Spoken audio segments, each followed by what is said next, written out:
Doctor Ambedkar, आप मुझसे मिलना चाहते थे? गांधी जी, आपने ही मुझे चिट्ठी भेजकर बुलाया था। हाँ हाँ हाँ, याद आया। पता चला है कि आपको शिकायत है मुझसे और कांग्रेस से। मैं आपको बता दूं, अछूतों की समस्या को लेकर मैं चिंतित रहा हूं मेरे बचपन से। तब आप पैदा भी नहीं हुए थे डॉक्टर अंबेडकर। मेरे प्रयासों से ये बात कांग्रेस के मंच पर भी उठाई गई, और यही नहीं, हमने 20 लाख रुपए भी दिए हैं अछूतों के जीवन सुधार के लिए। आश्चर्य की बात है कि आप जैसा व्यक्ति कैसे विरोध कर सकता है मेरा और कांग्रेस का। असल में कांग्रेस ने इस समस्या को समझने का सिर्फ दिखावा किया है, दांभिकता भरे झूठे और खोखले आश्वासन देकर। आपने कहा कि कांग्रेस ने 20 लाख खर्च की। मैं कहता हूं कि व्यर्थ खर्च की। अगर कांग्रेस अपना दायित्व समझती है तो कांग्रेस का सदस्य बनने की शर्त होनी चाहिए छुआछूत ना मानना, ना कि खादी पहनना। आप कहते हैं कि ब्रिटिशों के मन में हमारे लिए कोई बदलाव नहीं आया। मैं ये पूछता हूं कि हिंदुओं के मन में भी कहां बदलाव आया है हमारे लिए?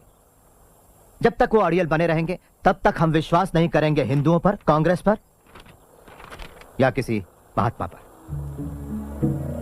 इतिहास साक्षी है कि महात्मा हवा के झोंके जैसे होते हैं, जो धूल तोड़ाते हैं लेकिन ठोस कुछ नहीं करते।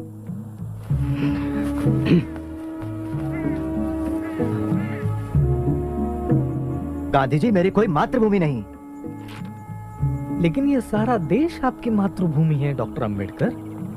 और जहां तक राउंड टेबल कॉन्फ्रेंस के बारे में मैंने पढ़ा, उससे यह साबित होता है कि आप एक सच्चे और निष्ठावान देशभक्त हो। इसे मैं अपनी मातृभूमि कैसे कह सकता हूं जहां कुत्ते बिल्लियों जैसा सलूक होता है हमारे साथ। हम लोगों के साथ जो बर्ताव होता है वो इतना असहनीय है कि अगर हम कभी निष्ठावान ना रह पाए तो दोष इस मिट्टी का होगा, ना कि हमारा। कांग्रेसियों ने हमारे आंदोलन का विरोध किया, देशद्रोही कहा, और आप मुझे देशभक्त कह रहे हैं। मेरा मानना है कि मैं अपने लोगों के बुनियादी हकों की रक्षा के लिए लड़ रहा हूं, इस भूमि को बिना कोई नुकसान पहुंचाए।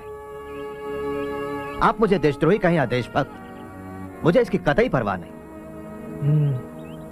तो आपकी हमसे क्या अपेक्षा है डॉक्टर? आपने मुसलमानों और सिखों को राजनीतिक अधिकार देने की बात मान ली, जो कि राजनीतिक और आर्थिक रूप से अछूतों से ज्यादा आत्मनिर्भर है।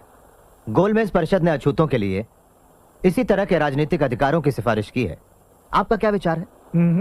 मैं राजनीतिक आधार पर हिंदुओं और अछूतों में बंटवारे के खिलाफ हूं।